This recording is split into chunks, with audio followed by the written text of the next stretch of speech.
Olá, eu sou o professor Japa, estou aqui para mais uma aula de física. Vamos continuar falando sobre refração e hoje sobre o dióptro plano.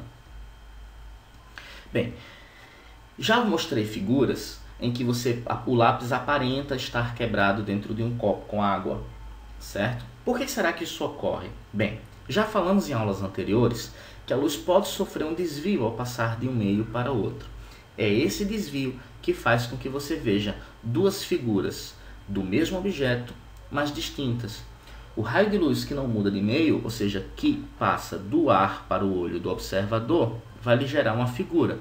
O raio de luz que passa da água para o ar, para depois partir para o observador, vai gerar uma figura diferente. Então o que você está vendo dentro do copo não é o próprio lápis, e sim uma imagem gerada por ele devido a esse desvio.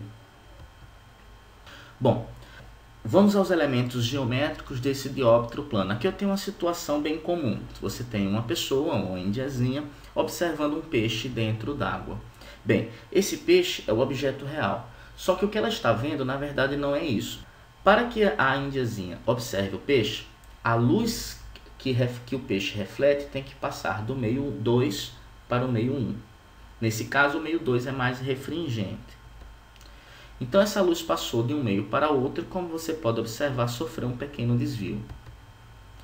O prolongamento da reta do raio de luz que atinge o olho da garota vai gerar a posição aparente desse peixe. Então ela observa o peixe aparentemente acima da posição em que ele realmente está. Isso ocorre, por exemplo, quando você vai entrar na piscina e vai dar aquele primeiro passo para aquele primeiro degrau. Aparentemente está mais perto, e algumas pessoas um pouco desatentas podem perder um pouco do equilíbrio nesse momento. Bom, vamos fazer algumas relações entre as posições tanto do objeto, que é o peixe, como da sua posição aparente. Então eu vou chamar de P a posição do peixe real e P' a posição aparente dele, posição que a garota está observando. E vamos fazer uma relação entre seus índices de refração. Ou seja, a posição real do peixe está para o índice de refração do meio em que ele se encontra, assim como a posição aparente do peixe está para o índice de refração que o observador se encontra. Daí nós podemos fazer essa igualdade daqui. Vamos ver como funciona o efeito inverso. Agora nós temos um mergulhador observando um casal de passarinhos. Bem, para que o mergulhador enxergue os passarinhos, o raio de luz refletido pelo passarinho tem que passar do meio 1 para o meio 2, onde eu já falei, o meio 2 é mais refringente. Quando isso ocorre, haverá, como já vimos também, uma variação na direção desse raio de luz. O prolongamento do raio de luz que atinge o observador, que no caso é o mergulhador, esse prolongamento daqui, é o que vai definir a posição aparente desses passarinhos, ou seja, esse observador observa os passarinhos um pouco mais acima do que eles realmente estão. Podemos fazer também uma relação entre a posição aparente e a posição real dos passarinhos e seus índices de refração. Como vimos, o objeto, ou seja, os passarinhos, está para o meio, o índice de refração do meio onde eles se encontram, assim como a posição aparente do passarinho está para o índice de refração do observador. Podemos ter essa relação aqui parecida com a relação anterior.